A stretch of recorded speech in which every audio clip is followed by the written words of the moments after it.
Salam, qəbula təkrar düşə biləcəyi sualların 13-cü hissəsinin izahı ilə davam edirik. Ən birinci tərəzi sualı ilə başlayırıq. 2017-ci ilin qəbul sualıdır. Tez bir kənardan yazacağım. 1-dən 9-a qədər rəqəmləri. 1, 2, 3, 4, 5, 6, 7, 8, 9. Tez bunları yazdıq. Gəlirik indi sol tərəfdə nəsə bir uyğunlaşma eləməyə. Mənə gör ki, 3 dənə ürək 5 dənə kvadrata bərabərdir. Baxın, yazıram 3 vurulsun ürək bərabərdir. 5 vurulsun ağ kvadrat. Elə bu bərabərlikdən bir şey əldə eləmək olur. Yəni demək olur ki, ürək neçədir, kvadrat neçədir? Yadda saxlayın ki, belə bir bərabərlik alanda hər zaman bu bərabərliyi ödəmək üçün olan minimum qiymətlər, minimal qiymətlər. Elə bunlardır. Baxın, 5-i götürüb buraya yazanda 3 dəfə 5, 15 eləyir. 3-ü də götürüb buraya yazanda 5 dəfə 3, 15 eləyir. Başqa qiymətlər yazmaq olar mı? Bəli olar. Məsəl üçün kvadratı 6 yazarıq, 30 eləyər. Qara ürəyə də 10 yazarıq, 30 eləyər. Amma bizdə 10 yoxdur axı. Ona görə birbaşa düşünürük ki, bizim görürsünüz bu bərabərlikdən yazmalı olduğumuz qara ürəyə 5-dir. Görürsünüz qara ürək 5, 5, 5. Başqa bir şey yazamırıq. A kvadratlarda 3-dür. 3, 3, 3, 3, 3. Tarazlıqda da tərəzi. 15, 15-ə bərabərdir. 3-ü tapdıq, 5-i tapdıq. 100% tapdıqlarımızdır bunlar. Sonra tez keçirəm bu tərəziyə. Görürəm ki, bir dənə qara ürək, yəni 5, 3 dənə bu simvoldan ağırdır. Ağırdısa, yüngül olan hissəyə kiçik qiymətlər yazmalıyam da, düzdür? Bir də nəyə kiçik qiymətlər yazırdıq? Sayı çox olana. İndi ağ dairələrə baxın, ağ dairələrin sayı çoxdur. Sayı çoxdursa, kiçik qiyməti birinci oraya yazaram. Ən kiçik qiymətim 1-dir. Bunlara 1 yazanda eləyir 2. Romba da 2 yazaram ki, 4 olsun. Həqiqətən də 5-imiz, ürəyimiz. Bu 4-dən ağır olsun. Yoxsa başqa bir qiymət yazsaq, artıq bu şərt hissəsi, bu ümumi tərəzi hissəsi, ağırlıq məsələsi gözlənməyəcək, qorunmayacaq, yanlışlıq olacaq. Oldu. Yəni təkrar edirəm, məsəl üçün adicə bura 4 yazsaydıq, 6 eləyəcəkdi, altdan ağır 5 yoxdur axı. O görə məcburuq ki, kiçik qiymətlər yazaq. Biri sayı çox olan dairələri yazdıq, ikini də romba. Artıq demək olar ki, çox qiyməti tapmışıq. İndi qalıb bizdə bir bura, bir də bura. Gəlik buralara. Gəldik. Rombu 2 tapmışam deyə romları da yerinə yazıram ki, səhvən sonra onları da oturub axtarmayım. İndi bu hissədə görürük ki, 3 dənə romb işarəsi, daha doğrusu 3 bucaq işarəsi bərabərdir 2 dənə 5 bucağa. 5 bucağa. İndi buradan da rəqəm yaza bilərik də yerinə. Məsəl üçün, ya yazaram 3 bucağa 4, 3 dəfə 4, 12 eləyər. Buradakı 5 bucağı 6 olar. 2 dəfə 6, 12 eləyər. Ya da yazaram 3 bucağa 6, 3 dəfə 6, 18 eləyər. 2 dəfə 9, görüş 5 bucağa 9 yazanda 18 eləyər. Deməli, indi ya 4 ilə 6-dır, ya 6 ilə 9-dur. Hansıdır, bilmirəm. Yazıram buradan. Ya, haradaydım? Hə, buradan. Ya 4 ilə 6-dır. 12, 12, düzdür? Ya da buralar 6-dır, bura 9-dur.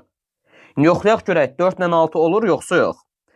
İndi fikir versəz, 4 ilə 6-nı biz buraya yazanda, deyək ki, 4 ilə 6 getdi. Hansı qiymətlər qalır bizdə? Qalır 7, 8, 9. 3-cə dənə də simvolumuz qalır. 7, 8, 9-u bunlara yazmalı oluruq. Ağır tərəf, qara dairə olan tərəfdir, buradır deyə, bura böyük qiyməti yazıram. Məsələn, götürəm 9 yazıram. 9'u yazdım. 9, 2, 2 toplayanda buranın ağırlığı oldu 13. Yine 9 gedəndən sonra 8 ilə 7 qalmış olur. Bura 8 ilə 7'ni yazanda buranın ağırlığı ama 15 eləyir. Amma bizdə 13, 15'dən ağır deyil axı. Amma sol tərəfdəki qol ağır olmalıydı. Yəni 4 ilə 6'nı yazmaqla görürük ki, hər şeyi səhv edirik. Ona görə qaydırıq geriyə. 4 ilə 6'nı yazmaqla səhv elədik. Deməli 6 ilə 9 yazmalıyıq. Gəlirəm. 4 ilə 6'nı sildim. 6 ilə 9'u saxladım. İndi 3 dəfə 6, 18, 2 dəfə 9, 18. 6 ilə 9 getdi. Qaldı 4, 7 və 8 qiyməti. Ağır hissə buradır deyə, bura 8 yazıram. Ən böyük qalan qiymətimi yazıram. Buranın ağırlığı olur 12. İndi 8 gedəndən sonra 4 ilə 7 qaldı. Deməli, bu da 4 ilə 7 olanda ağırlığı olur 11. Həqiqətən də 12, 11-dən ağırdır. Deməli, hər şey qaydasındadır. Bir də burada diqqətli olmalıyıq ki, bilmirik. Ulduz 4'dür, 3 bucaq 7 yoxsa tərsinə. Onlarla da bağlı nəsə soruşa bilər deyə. İndi 3 bucağı tapdıq, ağ 3 bucaq. Axtarıram 6'dır. Yazıram 6. Sonra 5 bucağı tapmışıq, 9'dur. Romb işarəsi. 2 A kvadrat da 3. Şərtdə nə deyir? Deyir ki, nömrələrini nəzərə alaraq fiqurların qiymətini tapın və artma sırası ilə düzün. İndi artma sırasına görə düzmüş olsaq, ən kiçik kütləli 2 kiloqram. 2 kiloqramdan artıra gedəcəyik. 2 kiloqramlıq, baxın 2 kiloqramlıq kütləmizin nömrəsi neçədir? 3. Nömrəsi ilə düzməliyik mütləq. Yazdıq 3. 2 kiloqramdan sonra 3 kiloqram gəlir. Nömrəsi neçədir? 4. Yazdıq 4. 3 kiloqramdan sonra 6 kiloqram gəlir. Nömrəsi 1-dir. Yazdıq 1. 6 kiloqramdan sonra 9 kiloqram gəlir. Nömrəsi 2-dir. Yazdıq 2. Nə alınmış oldu? 3, 4, 1, 2. Deməli, doğru cavab oldu 3, 4, 1, 2. Keçirik növbəti sualımıza. Burada qəşəng yaza bilərik. 3, 4, 1, 2. Oldu, bu getdi. Deməli, baxıram yuxarıya. Hə. Axırda da yoxlayacağım, görüm, ümumi. Neçə bal toplayıram? Hələ birinci sual deyəm ki, mən. Yəni, uşaqlar mən söyləyəcək ki, uzada danışırsan. Yeni uşaqlar, hamı başa düşsün də. Gəldik, 1 getdi, keçdik ikinci sualımıza. Elçin Rövlandır, Elməddindir, cəmi 168 manatları var. Yazaq bura, Elçindir. Elçin. Rövlan. Bir də Elməddin. Bunların 168 manatları var. Ümumi sualı oxuyanda görür ki, axırda bizdə yazıb Elçinin neçə manat pulu var. Yazıb ki, Elçin və Rövlanın pullarının cəmi Elməddinin pulundan 2 dəfə çoxdur. Elçinlə Rövlanın pullarının cəmi Elməddindən 2 dəfə çoxdur. Yəni, Elməddində x-dırsa, bunlarda artıq 2x-dir. Elməddini soruşsa, 3x 168-ə bərabərdir, x da 168 bölünsün 3-ü deyib, Elməddini rahat tapardıq. Amma bizdən Elçini soruşur. Ona görə silirəm buranı, davamını oxuyuram. Yazıb ki, Rövlan və Elməddinin pullarının cəmi. Baxın, bu ikisinin cəmi. Rövlanla, daha doğrusu Rövlanla Elməddin, bu ikisinin cəmi. İndi Rövlanla Elməddinin pullarının cəmi, Rövlan plus Elməddinin pullarının cəmi. Nəyə bərabərdir? Elçinin puluna bərabərdir. Görsə yazıram, Elçinin puluna bərabərdir. Deyir, indi Elçinin neçə manat pulu var? Çox sadə sual olmuş olur belə olanda. Görsə, bunu diqqətlə qeyd edəndə. Heç bu ikinci cümlədən istifadə eləmirəm. Rövlanla Elməddinin pulu Elçinin puluna bərabərdirsə, bu Rövlanla Elməddinin yerinə elə Elçin yazsaq, burada Elçini olduğu kimi saxlasaq, 2 dənə Elçin bərabərdir 168-ə, 1 dənə Elçin nəyə bərabərdir? 168 bölünsün 2, yəni 84-ə. Deməli, bu da 84-dür, bu da 84-dür ki, Elçinin 84 manat pulu olub, Rövlanla Elməddinin də pulları cəmi Elçinə bərabər olub. Bizdən də Elçinin pulunu istirdi, oldu 84 manat. İstəsəz yerinə x, y, z də yaza bilərsiniz. Deməli, yazdıq bura 84. Keçdik irəliyə. Mobil operator tarifləri verilib bizə. Burada soruşur ki, bir ay ərzində 30 dəqiqə danışan A və B operatorlarının ödədikləri məbləğlər arasındakı fərq ən çox neçə olar? İndi diqqətlə baxsaq, fikir verin, burada bizdə qələmimi götürə bilsəm, A ilə B operatorları var. Bunlar danışırlar. Əvvəlcə bu cədvəli başa düşək. A, şəbəkə daxili, fikir versək, nə yazıb burada? 20, 30, 60, 10. Qəpik ödəyir. Görürsün, manatlarda bunlar. Düzdür? Aylıq abunə haqqı manatla verilib. Şərtə də baxsaq, yuxarıda deyəsən yazılıb nəsə. Yuxarını görənmirəm, ona görə tez yuxarıya baxım. Yox, yuxarıda verməyib nəsə. İndi cədvələ qayıtdım bir də. A-nın aşağısına yazılıb 20, 30, 60, 10. Hər dəqiqəyə uyğun qəpiklərdir bunlar. Baxın, danışıq haqqı, buranı səhv dedim, bura indi qayıdacam. Nə olduğunu deyəcəm. Ümumi sualı özümdə baxım, sonra sizə izah eləyərəm mən yaxşısı. Deməli, danışıq haqqıdır, dəqiqə, bir də qəpik yazılıb. O deməkdir ki, burada, məsəl üçün, 1 dəqiqəsi A şəbəkə daxili 20 qəpiyə danışır. Oldu? İndi düzəltdik, hər şey qaydasındadır. Sonra, şəbəkə xarici şəhər nömrələri ilə, yəni ev telefonları ilə A operatoru dəqiqəsi 30 qəpiyə danışır. Oldu? Çünki burada qəpik verilib. Manat olsaydı manat deyərdik. Sonra digər mobil nömrələri ilə, məsəl üçün narıqsa Baksel ilə, Azərsel ilə artıq 60 qəpiyə danışırıq dəqiqəsi. Bu A-nındır. Bundan əlavə buradakı 10 nədir? A-nın aylıq abunə haqqı. Görürsünüz, artıq 10 manat da danışmağından əlavə hər ay 10 manatı ödəməyə məhkumdur. Eyni şəkildə B-də yazılıb 50. Şəbəkə daxili fikir verin, dəqiqəsi 50 qəpiyə danışır. Şəhər nömrələri ilə, ev telefonları ilə deyək ki, gör şəbəkə xariciyə aiddir bu ikisi. Artıq dəqiqəsi 60 qəpikdir. B, digər nömrələrlə Baksel-dirsə, deyək ki, Azərcell ilə, narla artıq dəqiqəsi 70 qəpiyə danışır. Və aylıq B nə qədər pul verir? Aylıq abunə haqqı 5-dir, 5 manatdır. Bu qəpiklə deyil artıq. Nəticə etibarilə deyir ki, bir ay ərzində 30 dəqiqə danışan A və B operatorlarının ödədikləri məbləğlər arasındakı fərq ən çox neçə olar? Bir ay ərzində. Görürsünüz, aylıq abunə haqqında nəzərə alacaq ona görə. Bir aydan danışır deyə. Əgər mən məsəl üçün desəm ki, A-nı şəbəkə daxili götürək, məsələn, nə olsun? Sonra B-ni də şəbəkə daxili götürək. Onda bunların danışıq dəqiqələri arasında 30 qəpik fərq olmuş olacaq. Ən çoxu deyir də, ən çox nə qədər olsun fərq. Əgər baxın, B-ni bu hissədən götürmüş olsam, B şəhər nömrələri ilə danışsa, dəqiqəsi 60 qəpiyə danışır. Bunu elə 20 qəpikdə saxlasam. Bunlar arasında 40 qəpik fərq olacaq hər dəqiqəyə görə. Görürsünüz, burada 30 oldu, burada nə olmuş oldu? 40 olmuş oldu. Birində 30, birində 40. Bizə ən çoxu soruşduğuna görə hər halda ikisi arasında qalsaq 40 olan, fərq 40 olan hissələri götürərəm. A-dan 20-ni, B-dən də 60-ı götürərəm. Amma ən çoxu soruşaq, yoxlayaq bəlkə aşağıları daha çox fərq olur. Biraz da düşdüm aşağıya. Digər nömrələrlə danışmış olsa, B abunəçisi artıq dəqiqəsi üçün 70 qəpik ödəyəcək. Baxın, artıq 70 qəpiklə 20 qəpik arasında 50 qəpik fərq var. Görürsünüz, nə qədər fərq var? Aralarında 50 qəpik qədər fərq var. Və bu yarada biləcəyimiz ən böyük fərqdir bizim. Əgər desəydi ən az nə qədər olar ödəyəcəkləri məbləğ arasında, onda artıq bacardığım qədər elə hissə axtarmalıydım ki, bunlar arasındakı fərq az olsun. Məsələn, götürərdim A-nı digər nömrələrlə danışdırardım, B-ni də şəhər nömrələri ilə danışdırardım. Görürsünüz, hər ikisi 60 qəpik ödəyərdi. Bunlar arasında dəqiqə üçün bir fərq olmazdı. Bir dənə aylıq abunə haqqları qədər ümumi ödəyəcəkləri məbləğ arasında çox kiçik bir məbləğ fərqi olmuş olardı. Oldu. Ona görə götürüb bunu da yaza bilmədim. Görürsünüz, bunu da atdım.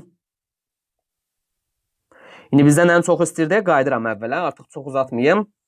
Ən çox istəyir, qısacası ümumi mahiyyətini başa düşmüş olarsınız. 20 və 70-i götürəcəksiniz. Aralarında ən böyük fərq buradadır deyə.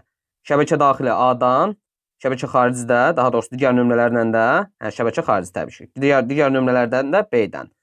İndi 30 dəqiqə danışıblar bunlar bir ay ərzində. 30-u vururuq 20-yə. 30-u 20-yə vuranda eləyəcək 600 qəpik. Qəpiklə idi də bu, yəni 6 manat. Bu 6 manat A-nın bir ay ərzində ödəyəcəyi ən kiçik məbləğdir. Nə üçün? Danışıq üçün. Oldu? Birindən ən kiçiyini götürürəm, digərindən də ən çoxunu götürürəm ki, aralarındakı fərq böyük olsun. Bizdə fərqin ən çox neçə olacağını dedi. Oldu? 70 qəpikdir hər dəqiqəsi üçün. Ən çoxunu götürdüm B-dən. 70-i vuruq, 30 dəqiqə deyir axı burada. 30-a edir 2100. 2100 qəpik də. Yəni hər 100 qəpik 1 manatdır. 100-ə bölsəz eləyir 21 manat. Bu da B-nindir. B deməli, ən bahalı danışanda dəqiqəsi 70 qəpiklə danışır və ən çox B-nin ödəyəcəyi məbləği seçdim danışıq haqqı üçün 21 manat. Görürsünüz, bunlar arasındakı fərq 15 manat qədərdir. Amma cavab 15 deyil. Çünki bunların aylıq abunə haqqı da var axı. Düzdür? Aylıq abunə haqqını nəzərə almalıyıq. İndi A bir ay ərzində 20 qəpikdən danışır, əlavə olaraq 10 manat da ödəyir. Və nəticədə aylıq abunə haqqı var axı. A-nın ödədiyi pul bir ay ərzində minimumu olur 16 manat. İndi B 21 manat digər nömrələrlə danışır, ödəyə biləcəyi ən böyük pulu 21 manat ödəyir. 5 manatdan nə ödəməlidir? Aylıq abunə haqqını. B-də də oldu 21 plus 5, 26 manat. Və nəticədə bunlar arasındakı fərq nə qədərdir? 26 manatdan 16 manatı çıxırıq, eləyir 10 manat. Qutardı. Deməli, olmalıydı ən çox fərq 10 manat. Oldu. Ən çox fərqi necə yaratdıq? Birinin ən kiçiyini götürdük, digərinin ən böyüyünü. Bəs B-nin ən kiçiyini A-nın ən böyüyünü götürə bilərdikmi? Götürərdik, amma baxın, 50 ilə 60 qəpik arasında 10 qəpik fərq var. Burada 50 qəpiklik fərq var idi deyə biz bunları seçmiş olduq. İndi siz yazacaqsınız bu sualı rəy hissəsində, mən də bilmiş olacağam. Bir də rəy yaza bilmirsiniz bəziləriniz. Ona görə ki, siz bunu Facebook qrupumuzdan daxil olanda, yəni bu linklərə daxil olanda, orada sizdə Google Chrome'da hər hansısa bir brauzerdə açır. Sağ yuxarı hissədə 3 nöqtə var. Ora klik eləyin. Yazır ki, YouTube proqramında aç. YouTube proqramında açın, ondan sonra öz profillərinizdən rahat-rahat istədiyiniz rəyi yazın. Oldu? Yəni çoxunuz bu məsələni deyirsiniz, amma rahat YouTube-da baxa bilərsiniz yəni.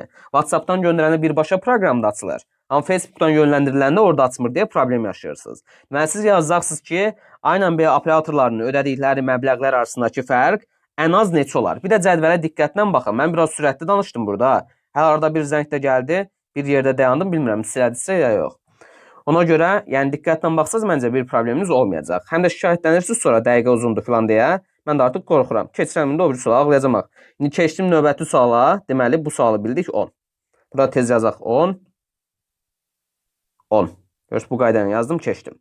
İndi aşağıdakılardan hansılar qatlanıb kəsilmiş kağızın açılışı ola bilməz? Sürətli deyəcəm çünki test bankımızın sualıdır. 2017-ci ilində qəbul sualıdır. Test bankımızdan da artıq öyrənərsiniz. Bəzilərinizdən də təzə keçmişik bu mövzunu. Kağızı aşağıdan yuxarı qatlayıb. Deməli aşağı ilə yuxarı bir-birinə simetrik olmalıdır. Ortadan bölsək. Bunlar bir simetrikdir. Ürəklər. Görürsünüz, bir-birlərinə bel hissədən baxırlar. Təpə nöqtələri kənarda, təpə nöqtələri kənarada. Tam üst-üstə düşəcək. 2-də səhvdir. Əgər ox şarları güzgüyə baxırsa, yenə güzgüdə özlərini görməlidirlər. 2 səhvdir. Bizə də səhv olanlar lazımdır. 2-ni götürdük. Sonra digərləri hələ ki düz gəlir. Məsələn, bunlar da hələ ki düzdür. Ortaya nəzərən düzdür. Eyni məsafə qədər künclərinə nöqtə yerləşirsəm, bu hissələr hər şey birə-bir düzdür. Ürəklər də güzgüyə baxırlar. Yəni burada da hər şey qaydasındadır. Və burada da hər şey qaydasındadır. Dalğalara qədər fikir verə bilər. Çökü hissəsi güzgüyə tərəfdir, çökü hissəsi güzgüyə tərəfdir. Görürsünüz, burada da. Ona görə burada da hər şey qaydasındadır. Hələ ki səhv olan bir dənə ikincidir. Yəni təşəkkürəm bunun üzərindən sürətli keçirəm artıq. Sonra sağdan sola doğru qatlayıb. Deməli sağdan sola doğru simetri olmalıdır. Birinci şəkli yoxlasaz, hər şey simetrikdir. Yol kağızları kimidir. Baxın, yol kağızı kimi tam simetrikdir. Aşağıda da yol kağızı kimi tam simetrikdir şimşəklər. 2 onsuz da səhv idi. Biri atıram, bizə səhvlər lazımdır. Sonra ortadan bölsək, buradakı bunlar. Görürsünüz, bunlar belə dayanmamalıydı. Əgər bir tərəf belə dayanıbsa, digər tərəf də bu şəkildə belə dayanmalıydı. Görürsünüz, baxın, belə simetrik gözlər olmalıydı paxlava formasında. Amma burada sanki bir kənara əyiliblər gözlər. Ona görə simetrik deyil, 3 də səhvdir. 3-ü də götürdük. Bunları böləndə ortadan hər şey qaydasındadır. Buranı bölsək, yenə hər şey qaydasındadır. Qabarıq hissə ortadakı güzgüyə yaxındır, qabarıq hissə ortadakı güzgüyə yaxındır. 5-də də hər şey qaydasındadır, 4-də də. Doğru cavab nə oldu? Hansılar deyirdi? 2, 3. Neçəsi desəydi 2 dənəsi olmuş olacaqdı. Bu sualın da cavabı oldu 2, 3. Gəldik növbəti sualımıza, 5-ci sualımıza. 5-ci sual. Çubuğun altda biri kəsildikdə orta nöqtəsi deyir ki, 2 sm sürüşür. Çubuğun uzunluğu neçə santimetrdir? Bu nə deməkdir? Məsəl üçün 24 santimetrlik bir çubuqdur. Özümdən yazdım ha bunu. 24-ün orta nöqtəsi harada yerləşir? Yarısında. Yəni 12 santimetrdə. Düzdür? İndi çubuğu mən 4 cm kəsirəm. Baxın, yazdım 4 cm kəsdim. 4 cm kəssəm 24 cm-lik çubuğu qalacaq 20 cm. İndi bunun orta nöqtəsi hardadır? 10 cm-də. İndi nəticə etibarilə fikir verin. 24 cm-dən 4 cm kəsib çubuğu mən 20-yə salanda orta nöqtə 12-dən 10-a düşdü. Yəni 2 cm azaldı. Mən 4 kəsmişiksə orta nöqtəsi 2 cm. 2 dəfə daha çox, daha az, daha doğrusu. 2 dəfə daha az sürüşmüş olacaq. Əgər 10 kəssəydim, nə qədər sürüşəcəkdi? 5 cm sürüşəcəkdi. Məsələn, baxın, 24-də orta nöqtəsi 12-dədir. İndi çubuğu 10 cm kəsirəm. Qalır 14 cm. İndi orta nöqtəsinə baxın, 14-ün yarısıdır da 7-dir. Fikir verin, nə qədər sürüşdü? 12-dən 7-yə 5 cm sürüşdü. Deməli, 10 cm kəsəndə yarısı qədər 5 cm sürüşdü. 4 kəsəndə 2 sürüşür. Oldu? İndi sualı oxuyuram. Sualda deyir ki, çubuğun altda biri kəsildikdə orta nöqtəsi 2 cm sürüşür. Deməli, orta nöqtəsi, ortası 2 sürüşübsə, mən çubuğun nə qədərini kəsmişəm? 4 santimetrini kəsmişəm. Desəydi ki, 7 santimetri sürüşüb, sürüşən həmişə o ortadakı hissədir də, düzdür? 7 santimetr sürüşüb desəydi, tez deyəcəkdim ki, 14 kəsmişəm. Oldu? İndi qərar verdim ki, 4 santimetr kəsmişəm ki, ortası sürüşüb də 2 santimetr. Bayaqki məsələ, baxın, 24 santimetrdir, ortası 12-dir. İndi fikir verin, 4 santi kəsirəm, 20 qalır, ortası 10, 2 sürüşmüş olur. Qutardı, bunu bildik. İndi qərar verdik ki, çubuğu 4 santimetr kəsmişik. Bu bizdə real ədəddir. Bir də bunu hissə formada burada ifadə edib. Çubuğun 6'da 1'i kəsildikdə. Kəsilən hissə nə qədərdir? 6'da 1'dir. Yəni çubuğun 6'da 1'idir. Bəs kəsilən hissə real ədəd olaraq nə qədər? 4 santimetrdir. Baxın, kəsilən hissə yenə kəsilən hissəyə nə olur? Bərabər olur. Bu sadəcə ədədlə ifadəsidir. Bu da kəsrlə ifadəsidir. Kəsr də ədəddir, yəni hissə ilə ifadəsidir deyək. Buradan da x rahat-rahat tapmaq olur. X-i 6'da 1'ə vurub 4 alınıbsa, belə eləyərsiniz uzaqbaşı, tənlik xoşunuza gəlmişsə. X-i 1'ə vurdunuz. X alındı, x bölü 6 bərabər 4. Nəyə 6'ya bölünə 4 eləyir? 24'dür. X bərabər oldu 24'ə. Deməli, doğru cavab oldu A variantı. Bayaqdan da çubuğu çəkirik. Oradan təkrar-təkrar baxsaz, bir problem yaşamayacaqsınız. Bir də riyazi məsələlər hissəsində də onsuz da bunu keçmiş olacaq. 5-ci sualı bildik, keçdik növbəti sualımıza. Növbəti sual 6-cı sualdır. 6-cı sualda düşünürəm ki, elə bir problem yaşamazsınız, ona görə sürətli deyirəm. İndi görürəm ki, əvvəlcə soldakı çubuğu götürüb, aşırıb sola doğru. Görürsünüz, aşağıdadır, buradadır. Sonra növbəti şəklə keçəndə bu səfər sağdakını götürüb, görürsünüz, aşağıya yerləşdirdi soldakını. Sağdakı fiquru ümumi çubuğu neyniyib, yuxarıya yerləşdirib. İndi təzdən yenə neyniyər? Soldakı, görürsünüz, bu düz dayananlardan da qara kvadratı aşağı salar. Görürsünüz, aşağıdadır. Bu formada saxlayıb. İndi neyniyəcək? Sağdakı qara dairəni götürüb, bura ortaya yerləşdirəcək. Yəni, bir dəfə soldakını götürür, bir dəfə sağdakını. Soldan götürəndə aşağıya qoyur, sağdan götürəndə yuxarıya qoyur. Oldu? İndi bu sağdakı fırlanıb harada dayanmalıdır? Burada. Yəni, gəlib belə bir forma alınmış olacaq. Baxırıq, xət, qara dairə, qara kvadrat, üçbucaq olmalıdır. Xət, qara dairə, qara kvadrat, üçbucaq. Haradadır? B variantındadır. Gördük ki, ona görə doğru cavab olmalıdır. B variantı. Variantları da sürətli yoxlamaq olardı. Aşağısı üçbucaq olan variantları saxlasaydıq. Aynen C qaldı. Yuxarı xəttdə olan variant. Bunu atsaq, ikisi qalmışdı. Qara dairə dedik, ikinci olmalıdır. Bunu atdıq, B variantı. Bunu da bildik. B variantı olaraq işarələdik sualımızı. Keçdik növbəti sualla. 1, 2, 3, 4, 6 rəqəmlərindən istifadə etməklə rəqəmləri fərqli daha doğrusu. Bu şərti ödəyən ABCD ədədlərlə ən böyüyündən, yəni maksimumdan minimumun fərqini tapmalıyıq. Məntiqlə baxan kimi cavabı tapmaq olur. Ona görə ki, biz A-nın yerinə ən böyük rəqəm 6 yaza bilərik də, bizə bu rəqəmlər verilib. İndi 6000 nədənsə nəyisə çıxanda 9000 qalmaz, 7000 qalmaz, 8000 qalmaz. Cavab oldu Y variantı. İndi sırf qaydası ilə yazsaq, ən böyük ədədi təbii ki, böyük rəqəmlə düzəldərik. A-nın yerinə 6 yazdıq. Bu bərabərliyi də gözləməliyik də. A-nın yerinə 1 yazsaq və nəticə etibarilə burada, daha doğrusu B-nin yerinə 1 yazsaq. Burada nə yazmalıyıq? Burada götürüb biz 3 ilə 2-dən istifadə etməliyik ki, 6 6-ya bərabər olsun. Düzdür? Sadəcə düşünməliyik ki, bu həqiqətənmi bizdə ən böyüdür? Belə yazanda 6132 ədədini almış oluruq. Başqa cür də düşünmək olar da. Görün, başqa cür necə düşünə bilərəm? Götürərəm. B-nin yerinə daha böyük rəqəm yazmağa çalışaram. 2 yazaram. 6 dəfə 2, 12. Burada yazarıq 4-dən 3. 4 dəfə 3, 12. Belə daha böyük oldu. Maksimumu deməli oldu 6243. Fikir verin, niyə S-yə 3 yazmadım? Çünki onluq mərtəbəsindədirsə, ona görə bacardığımız qədər böyük qiymət yazmalıydıq. 6243 yazdıq. Kiçik qiymətlər yazanda bacardığınız qədər kiçiyindən yapışmalıyıq. A-ya bu səfər 1 yazırıq. 1-i 3-ə vursam sağ tərəfdə hasili 3 olan bir şey alındıramayacam. Ona görə 6-ya vururam ki, A olsun 1, B olsun 6. Sağ tərəfdə də 2 ilə 3-dən istifadə edərəm. Və bu səfər S-yə 3 yazmayacam. Çünki onluq mərtəbəsidirsə, kiçiyə də düzəldiriksə, S-yə kiçik qiymət yazmalıyıq. S-yə 2 yazarıq, D-yə də 3. 6, 6-ya bərabərdir. İndi götürdük, yazdıq 1, 6, 2, 3. Bunları bir-birindən çıxanda 3-dən 3 çıxanda 0. 4-dən 2 çıxanda 2. 6-dan 1-in verdik. 12-dən 6-ın çıxanda 6. 5-dən də 1 çıxanda oldu 4. Nə alındı? 4620. Deməli, doğru cavabı oldu 4620. A variantı olaraq, daha doğrusu Y variantı olaraq bunu da müəyyənləşdirmiş olduq. Buranı da atdıq. Keçdik növbəti suala. 8-ci sual. Deməli, oksigen bizdə qazlardan biridir. Çoxbucaqlı da nələrdən biridir? Təbii ki, daha doğrusu parallelogram da çoxbucaqlardan biridir. Lap yerinə qədər göstərin, bura qədər gəlmişik. Deməli, qazlardan biri oksigen, helyum, hidrogen, çoxbucaqlardan biri parallelogram, trapesiya, sonra romb oldu. Bunlar çoxbucaqlardır. Həndəsə elm adı da kub fəza fiqurudur. Artıq çoxüzlü falan belə bir şey olar. Prizmada eyni şəkildə. Bunlara çoxbucaqlı deyəmək. Çoxbucaqlı ümumiyyətlə bir dənə səth üzərində çəkə bildiyimiz fiqurlardan gedir söhbət. Oldu? Yəni prizmada, həndəsə bunlar 3D formasında fəza fiqurlardır. Yəni doğru cavab oldu parallelogram C variantı.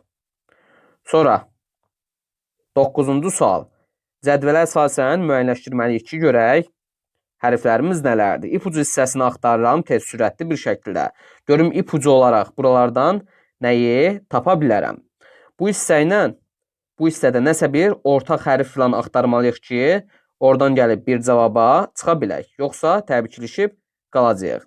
Fikir verin, burada S ilə S-nin toplama cədvəldə cəmi B yazılıb. S ilə S-nin cəmi B eləyibsə, S ilə S-nin cəmi 2S eləyir.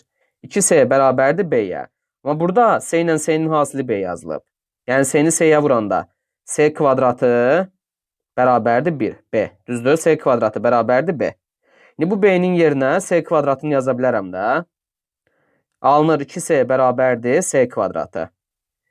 İndi hər tərəfi S-yə bölmək düzgün olmasa da, riyazi olaraq yanlış olsa da, yəni problem yoxdur burada, eləyə bilərsiniz. Onsuz da 0 qiyməti bizə lazım deyil burada.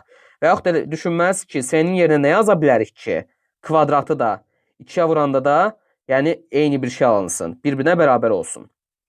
1 yazmarıq, 1-in kvadratı 1 eləyir, 2-ni 1-ə vuranda 2 eləyir. Yadda saxlayın, 2-dir ki, özü ilə toplayanda da kvadratda bir-birinə bərabərdir. İndi 2 yazıram. Görürsünüz, 2-ni 2-yə vuranda 4, 2-nin kvadratı 4, bir-birinə bərabər olur. Deməli, S-nin yerinə 2-ni yazdıq. İndi S-nin yerinə 2 yazan kimi 2-nin kvadratı B olur 4. B-lərə 4-ü qeyd edirəm. B-lərə 4. Cədvəlləri də keçmişsiniz, məncə oradan da artıq eşitmişsiniz. Ona görə sürətli deyə bilərəm. S-lərə də yazdım 2. S-lərə də 2-ni qeyd elədim. Bundan sonra işimiz rahatlaşır. Demək olar ki, bir çox şeyi rahatlıqla tapıb digər hissələrə də keçə bilirik. Məsəl üçün görək, nəyi tapaq ki, bizə daha rahat olsun. Bir dənə A-nı da tapa bilsək, bundan sonra işimiz rahatdır. A baxırıq ki, bir H-dan bir də D-dən gəlib çıxıla bilər. Ona görə oralara doğru yavaş-yavaş istiqamət almalıyıq. Məsəl üçün D-ni buradan tapmaq olur rahat. 4 ilə 2-nin kəsişməsindədir. 4 ilə 2-nin cəmi oldu 6. İndi D 6-dırsa, A da nədir? 3 ilə 3-ün cəmi 6-dır, A da 3-dür. Qutardı. İndi K-nı istəyir birinci bizdən. K-ya baxırıq. 3 dəfə 4, 12. Yazdıq K-ya 12. Sonra D tapmışıq 6-dır. T-ni də tapaq. 4 dəfə 4, 16. Bura götürdük, 16-nı yazdıq. İndi 12, 6 topladıq. 18, T-nin də yerinə 16 yazanı toplayanda oldu 34. Deməli, 9-cu sualda bildik ki, 34-dür. Bu da getdi. Rahat-rahat yazırıq bura. 34. 34. Keçdik növbəti suala. Buranı biraz düzəldək sonra. Növbəti sual. Siz bu sualı keçəcəyinizə görə çox üzərində qalmayacağım. Çox yorulmayasınız deyə. Az qalıb yaxın vaxtlarda bunlarla da bağlı məsələlər işləmiş olacaqsınız. Deyir ki, 18 sentyabr 2017-ci il bazar günüdürsə, həmin ilin iyun ayının 15-i neçənci gündür? İndi yazırıq bu hissədən sentyabr, düzdür? Ən yaxşısı bu tərəfdən sentyabr yazım. 2017-ci ilin iyun ayından danışırsa, biz sentyabrın 18-də isə geriyə getməliyik də, düzdür? Sentyabr, bura irəli, bu tərəfi də geriləri yazacağım, geri. İyun ayına gedirəm. İndi sentyabrdan geriyə gələni çaşdıraram deyə buraya yazdım iyun, iyul, avqust, sentyabr. Oldu. İndi real həyatda da düşünün, sentyabrın 18-indəsiz. İyun ayına getmək üçün neçə gün geri getməlisiniz əvvəlcə? 18 gün geri getməlisiniz ki, avqustun 31-nə düşəsiz. Avqustdan da 31 gün geriyə getməlisiniz ki, düşəsiz iyul ayına. İyul ayından da 31 gün getməlisiniz ki, düşəsiz iyun ayına. İyun ayının neçə günü var? İyun ayının 30 günü var. Baxmayaraq ki, burada iyun ayının 15-ini istəyir. Mən amma iyun ayının 15, ora 15 falan yazmayacağım çıxıb. Oldu? Çünki müəyyən sistemlə hərəkət eləməliyik. Keçəndə də deyəcəm, onu öyrəşəcəksiniz. Yəni götürüb 15 yazmırsınız. Oldu? İyun ayının hər hansısa bir gününü tapsaq, hər hansısa bir gününün neçənci gün olduğunu tapsaq, ondan sonra işimiz rahatdır bizim. Oldu? İndi bunun üçün nə edirsiniz? Gəlirsiniz, görürsünüz bu 18-dir, 31-dir, 31-dir, 30-dur. Toplayırsınız bunları, bölürsünüz 7-yə. Nəyə görə? Ona görə ki, deyək ki, bugün, məsələn, ayın 18-i bazar günüdür. O deməkdir ki, bir həftə əvvəl, 7 gün əvvəl 11-i də bazardır. Bir həftə əvvəl, 7 gün əvvəl 4-ü də bazardır. Oldu? Ona görə baxın, biz həftələr əvvələ getməliyik ki, konkret, burada nə yazıb? Bazar günü verilibsə, həftələr əvvəl düşəcəyimiz gün də bazar günü olsun. Məsələn, 100 həftə əvvəl də yenə bazar eləyir. Yenə təşkiləram. Ayın 18-i bazardırsa, bir həftə əvvəl 11 də bazardır. 100 həftə əvvələ gedəndə birə-bir hansı günə düşürüksə, o da bazardır. Oldu? Bunlar beyninizi qarışdıracaq təbii ki. Yoxsa havaydan da elə baxan kimi bunları sökəsiz. Elə olmur. Oldu? İndi başladıq. Buradakıları hamısını bölürsünüz, toplayıb 7-yə. Ayrı-ayrı da 7-yə bölə bilərsiniz. 18-i 7-yə bölürsünüz, bizə qalıqlar lazımdır. 7-yə böləndə 2 dəfə 14 eləyir, qalıq qalır 4. 31-i 7-yə böləndə qalıq qalır 3. Sonradan öyrəşib daha sürətli yazmaq olur bunları. Qalıq 3 qalır, qalıq burada da 2 qalır. Görüş götürdük, yazdıq bunları. İndi bunları bir də toplayırsınız. Və yaxud da bütöv toplayıb birbaşa da bölə bilərsiniz 7-yə. 4, 3, 3, 2. Toplayanda eləyir 12, 7-yə böləndə qalıq qalır 5. Görüş yazdım, qalıq 5. İndi bu qalan qalıq bilirsiniz nə deməkdir? O deməkdir ki, hara keçirdik iyun ayına? İyun ayının 5-i şərtdə nə verilmişdi? Bazar. Bazardır. Görürsünüz, birbaşa qalan qalıq hansı aya keçiriksə, həmin ayın şərtdə verilən günü olur. Cümə yazılıbsa cümə olacaq. Şənbə yazılıbsa şənbə olacaq. Oldu? Qalıq qaldı 5. İyunun 5-i dedik ki, bazardır. Bizə nə lazımdır? Ayın 15-i lazımdır. 5-i bazardırsa, bir həftə sonra 12-si yenə bazardır. 13-ü birinci gündür, 14-ü ikinci gündür, 15-i də üçüncü gündür. Yəni nə olmuş oldu? Doğru cavab oldu. Üçüncü gün. Oldu. İndi siz buna görə özünüzü qorxutmayın. Təsəvvür edin ki, mən hər il bunu kursda keçirəm dərs olaraq. Uşaqlara deyirəm ki, uşaqlar, 3 dəfə şansınız var. İkisində səhv eləmə şansınız var, üçüncüdə yoxdur. Başlayırıq, öyrədirəm hər şey falan. Hə, əla, başa düşdük deyirlər. Amma hətta üçüncü yox, 5-cidə belə yenə səhv edirlər. 5 dəfə ard-arda birə-bir bu formada bir test veriləndə belə səhv edirlər. Hardasa gəlir 7-ciyə, 8-ciyə çatanda uşaqlar buna yavaş-yavaş öyrəşirlər. Ona görə sizdə də belə olacaq. Lap bunun nə qədər izah olursa olsun, yəni nə qədər olursa olsun. Yenə də, yəni siz hesab məsələsi falan belə şeylərdən nələrdəsə səhv eləyirsiniz deyə, ona görə özünüzü qorxutmayın. Oldu? Yəni öyrənəcəksiniz keçəndə. Sadəcə çox uzatmaq istəmirəm, üstünə qalmıram ona görə. Yəni həmin vaxtda öyrənərsiniz ən yaxşısı. 18-i bildik, cavab 3-dür. 3. Amma mübarizə aparanlar hər zaman aparırlar. Yəni bu sualın özündə belə çox şey öyrənə bilərsiniz. Sonra 11-ci sual. Sözümü dedim və keçdim. 11-ci sual. Aşağıdakı qrafikdə eyni işi görən S və Y şəxslərinin gördükləri iş miqdarı və onlara uyğun saatlar göstərilib. İkisi birlikdə eyni işi neçə saata yerinə yetirərlər? Altda 1, 18-də 1 filan yazıb deyə bu mənim xoşuma gəlmir. Deyirəm ki, tutaq ki, olsun bunların gördüyü iş, məsələn, 360, yüzlüklərdə bir ədəd götürəm, kərpic daşımaq. Nə istəyirsə yazar, istənilən ədədi yaza bilərsiniz. Yəni 360 kərpicin altda bir hissəsi, altda biri eləyir 60. Baxın, yazıram bura 60. Fikir verin, bu S qrafikində. S qrafikində mən aldım ki, 3 saata 60 kərpic daşıyır. Oldu? Sadəcə sadələşdirirəm testi. Sonra bura 60 oldu. Artıq altda biri beyninizdən atın. 360 kərpicin 18-də birini buranı ixtisar elədim. Oldu neçə? Görün düz hesabladım mı? Olmalıdır 20. Hə, 20 kərpici də daşıyır. Bu hansıdır? D şəxsi. Neçə günə? 2 sürüşüb sola. 2 buradadır. Oldu. 2 sağda 20 kərpic daşıyır. Digəri. Oldu. Mən 61-də 20-də 1-i. 18-də 1-i də beyninizdən ata bilərsiniz. Yenə təşkil hansı ədəd ürəyiniz istəyir götürün yazın. Sadəcə yüzlüklərdə yazın ki 6-ya 18-də rahat bölünsün ki ilişdirməyəsiz sözünüzü. İndi davamı rahatdır. Fikir verin nə edirik. Görürsünüz 60 kərpici daşıyır 3 saata. 1 saata olanı tapıram. 60-ı bölürəm 3-ə. Deməli 1 saata 20 daşıyır, 2 saata 40, 3 saata 60. Düzdür? Tənasüb kimdə yaza bilərsiniz? 3 saata 60-ını daşıyırsa 1 saata x. X bərabərdir 60 bölünsün 3 20. Deməli 1 saata 20'sini daşıyır. 20. Bu senindir. Oldu. İndi digəri D. 2 saata 20 daşıyır. 2 saata 20'sini daşıyır. 1 saata da deməli 10'dur ki 2 saata 20 eləyir də. Düzdür? Ona görə 1 saata x yazanda 1 saata olmuş olur 10. Bu da D-nin daşıdığıdır. D-yə də götürdük. Yazdıq 10. 1 saata. İkisi bir yerdə 1 saata nə qədər daşımış olur? 30 daşırlar da, düzdür? 1 saata ikisi bir yerdə 30 daşırlarsa bütöv işi 360'ı neçə saata daşıyacaqlar? Kərpici. X. X də bərabərdir. 360 vurulsun 1 bölünsün 30. Sıfırlar getdi. 36'ını 3'ə bölürsünüz. Eləyir 12.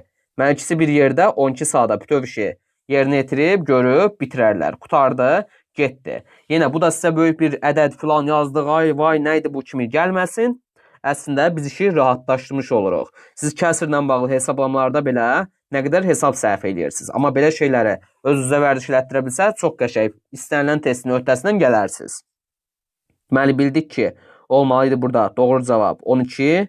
Bunu atdıq, keçdik növbəti suala. Buranı da işarələyək 12.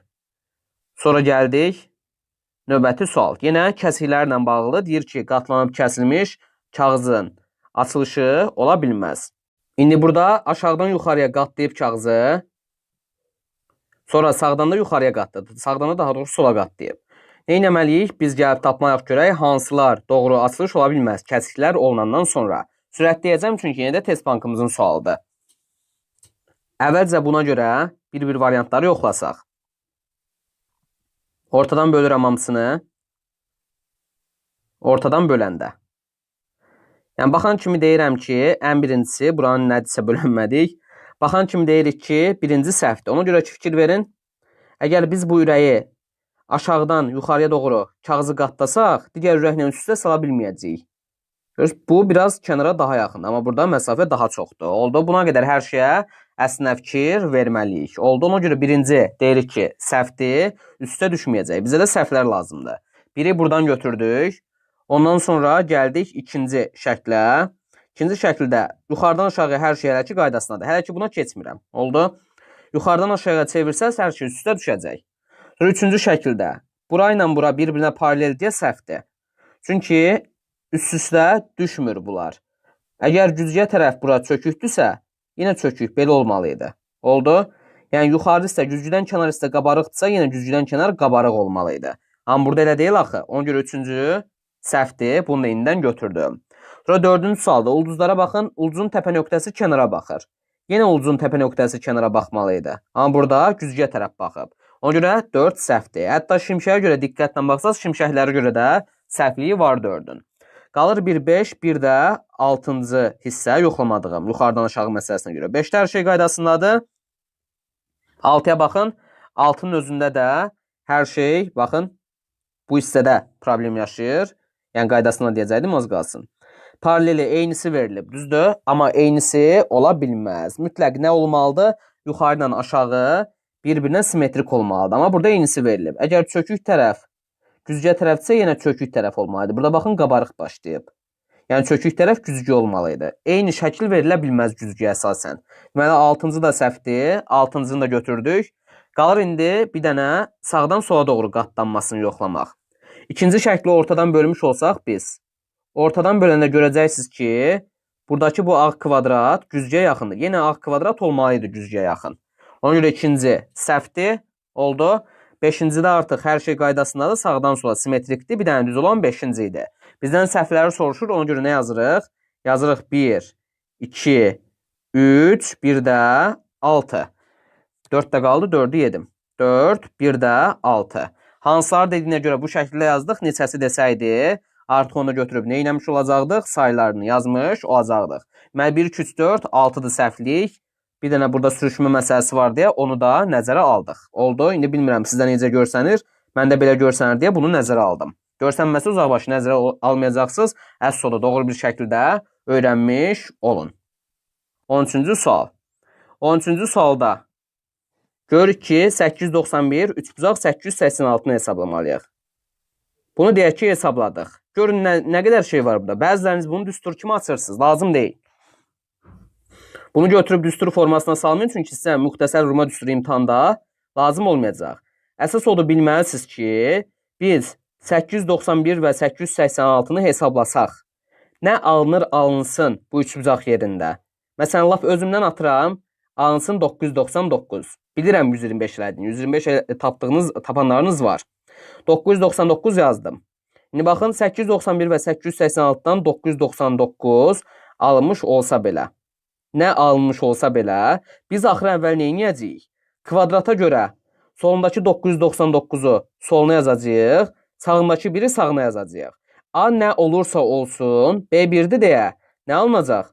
999 üstü 1 çıx 1, 0. Nə olacaq? Olacaq 1. Qutardı, cavab oldu 1. Yəni artıq burada baxmamalısınız 891 ilə 886-nın üçbucaq hissəsini necə hesablayacağınıza. Nə olursa olsun onun üstü 0 olan nədir? 1-dir. Deyə bilər ki, bəlkə üstü 0 olmadı, olacaq.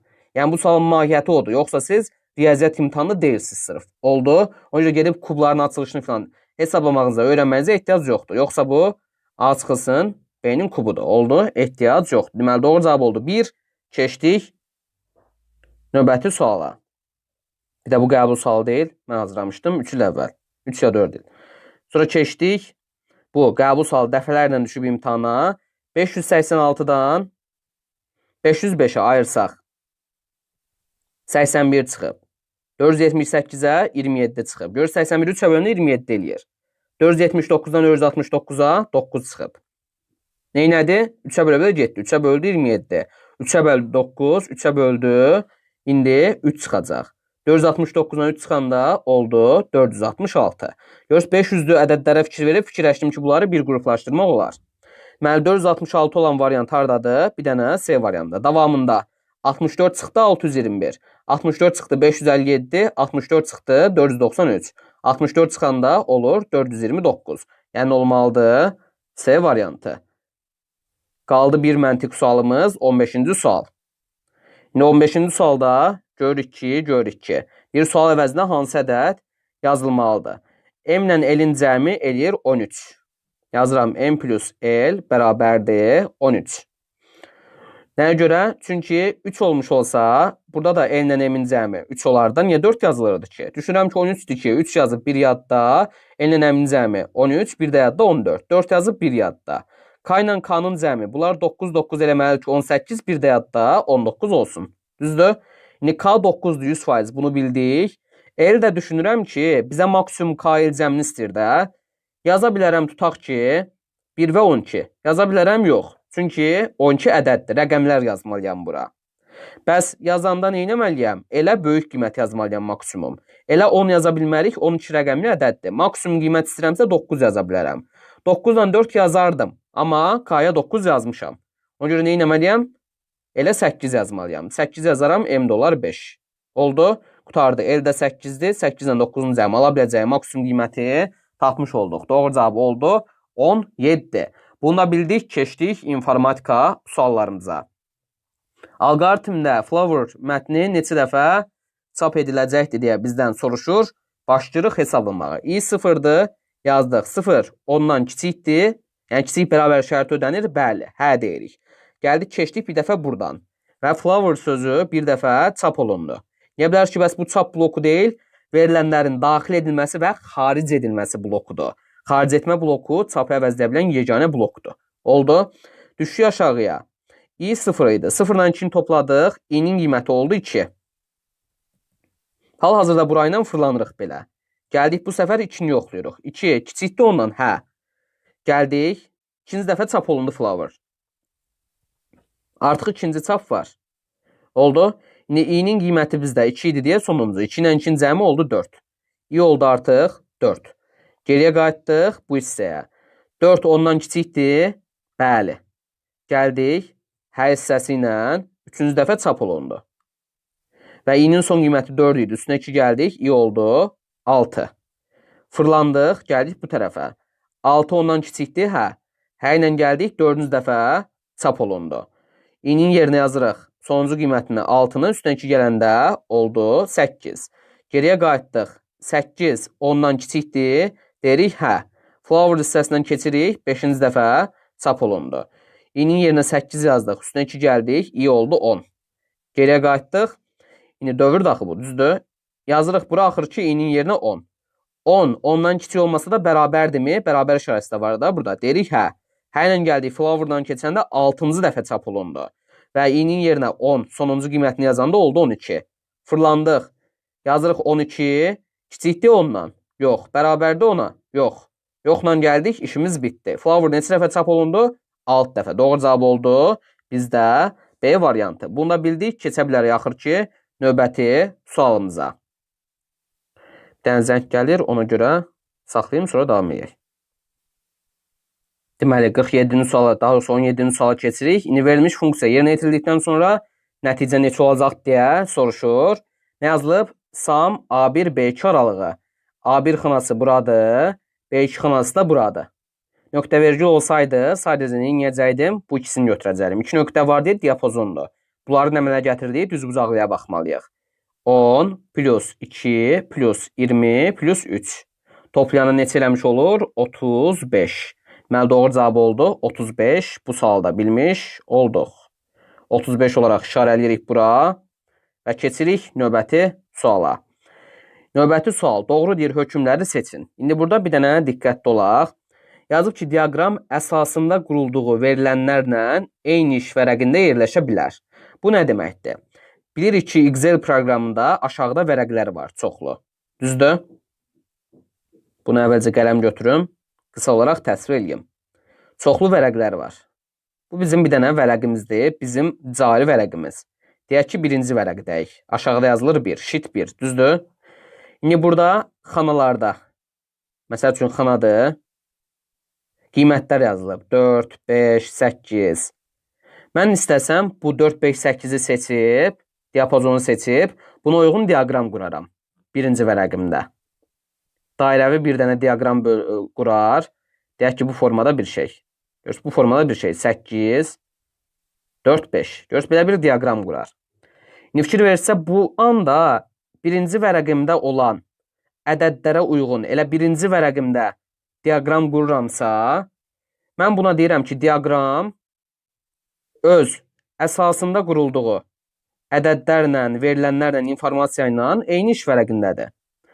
Yenə təkrarlayıram. Gör, sadəcə deyirik ki, birinci vərəqdə verilənlər əsasında, rəqəmlər, ədədlər əsasında bir diaqram qurursunuzsa, buna deyəcəksiniz ki, diaqram qurulduğu verilənlər olan iş vərəqindədir. Oldu? Yəni, qurulduğu verilənlərlə eyni iş vərəqində yerləşib. Yəni, verilənlər də, informasiyalar da birinci vərəqdədir, diaqram da birinci vərəqdədir. Bir də var ki, baxın, bizdə ədədlərimiz, verilənlərimiz birinci vərəqdədir, amma biz diaqramı üçüncü vərəqdə qururuq.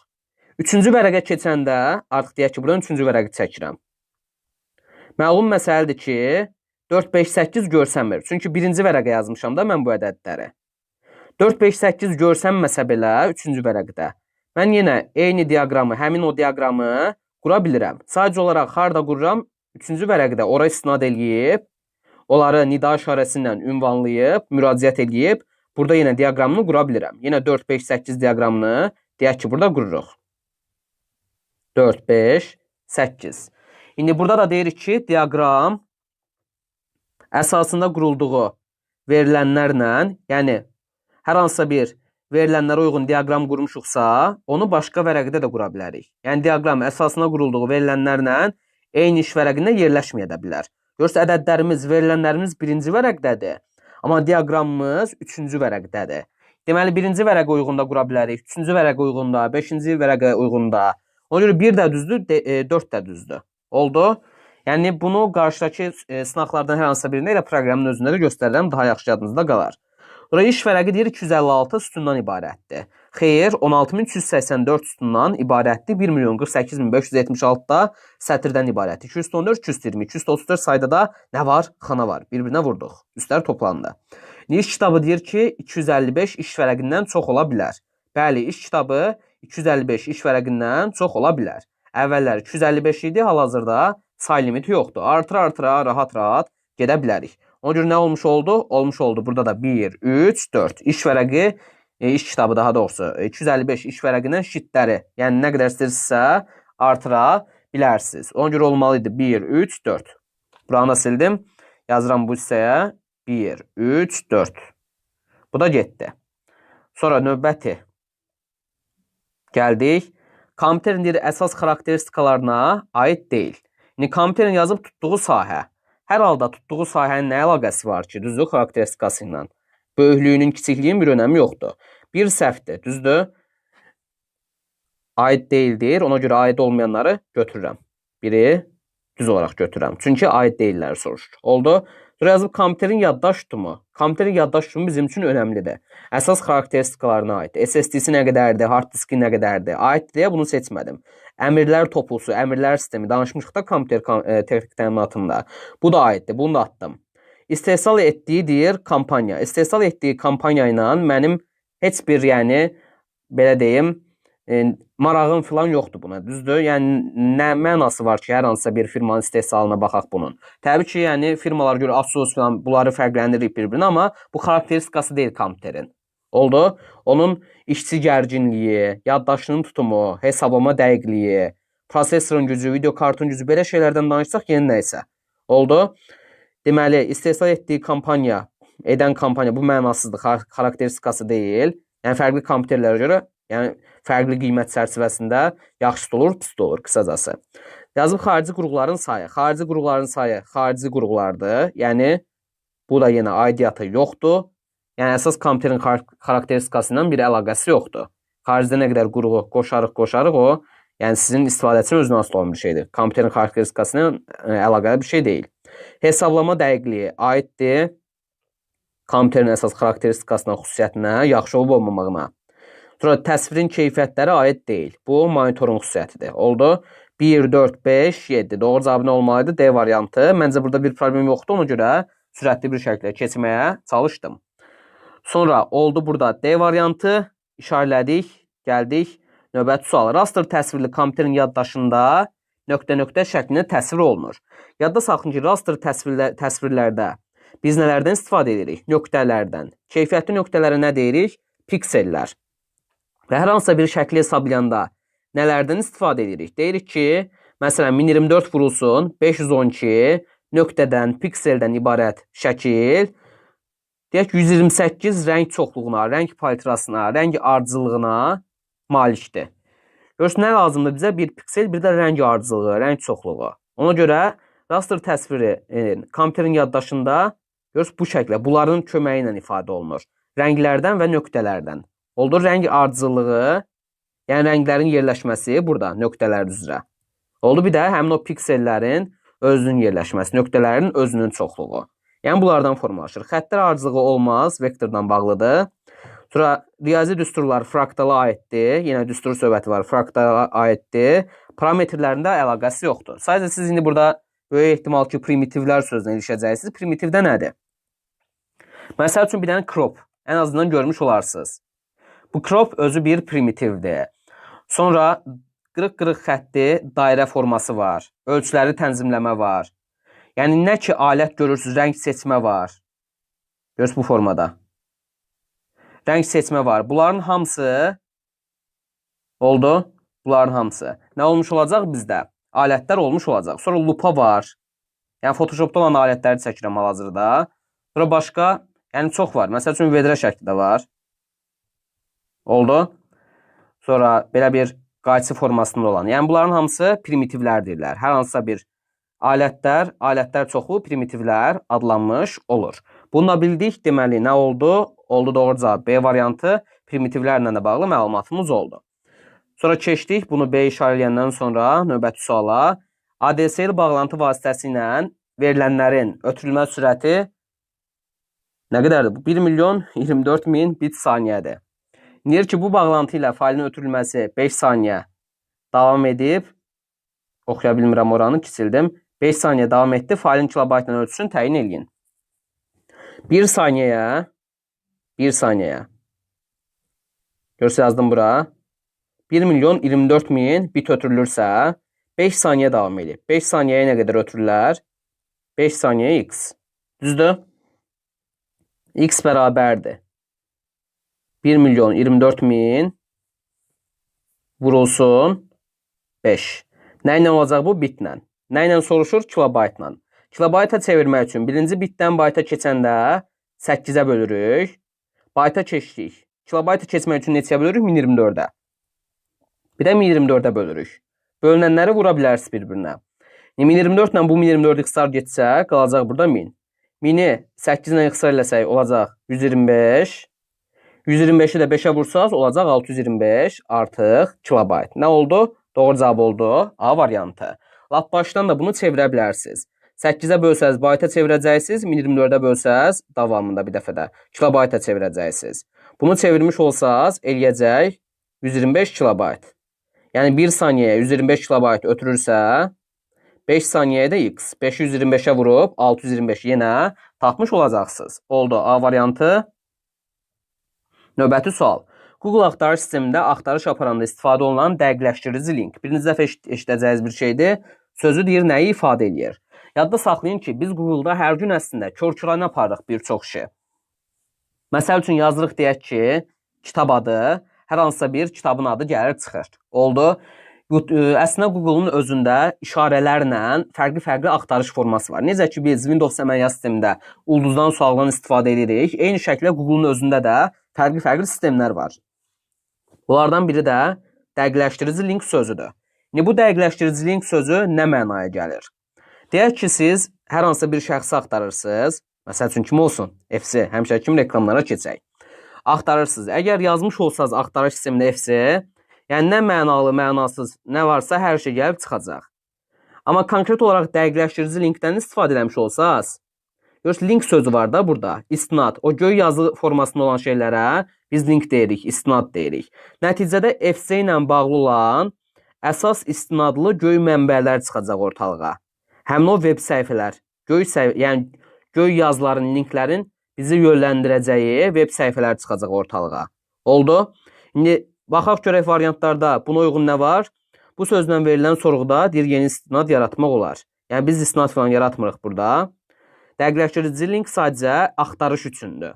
Bu sözlə verilən söz və yaxud da söz birləşmələrini uyğun istinada çevirir. Xeyr, nəyisə çevirmirik, yaratmırıq.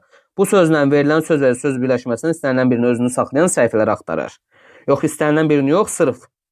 Görürsünüz, bu ünvanı özündə saxlayan. İndi birazdan görəcəyik. Bu sözlə verilən ikinci sözü deyil, yalnız birinci sözü özündə saxlayan səhifələri axtarır. Yox.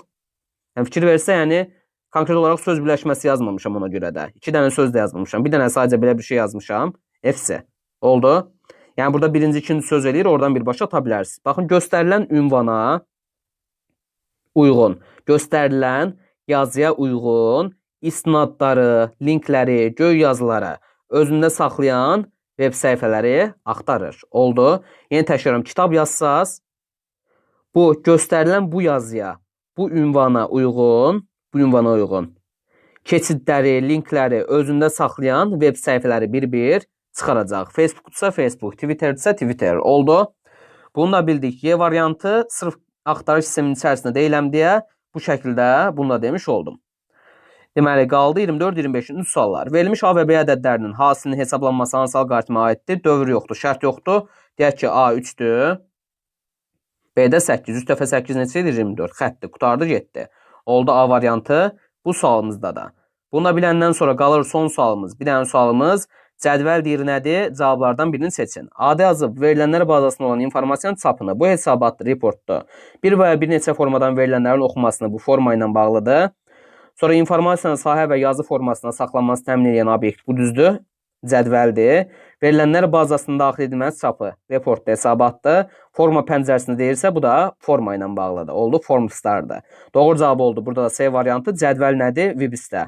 Nisbətdir. Düzdür? Əsas obyektdir. İnformasiyanı, verilənlərimizi, məlumatlarımızı sahələrdə, domenlərdə, yazılarda, sətirlərdə, kartejlərdə saxlayır.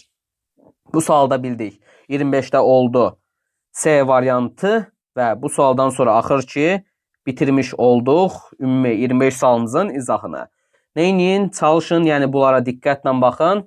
Yəni xüsusilə bugün məncə biraz da çətin olmuş ola bilərsə, əsas həvəsdən düşmürük. Oldu. Hər zamanki cümlələrlə yekunlaşdırıram.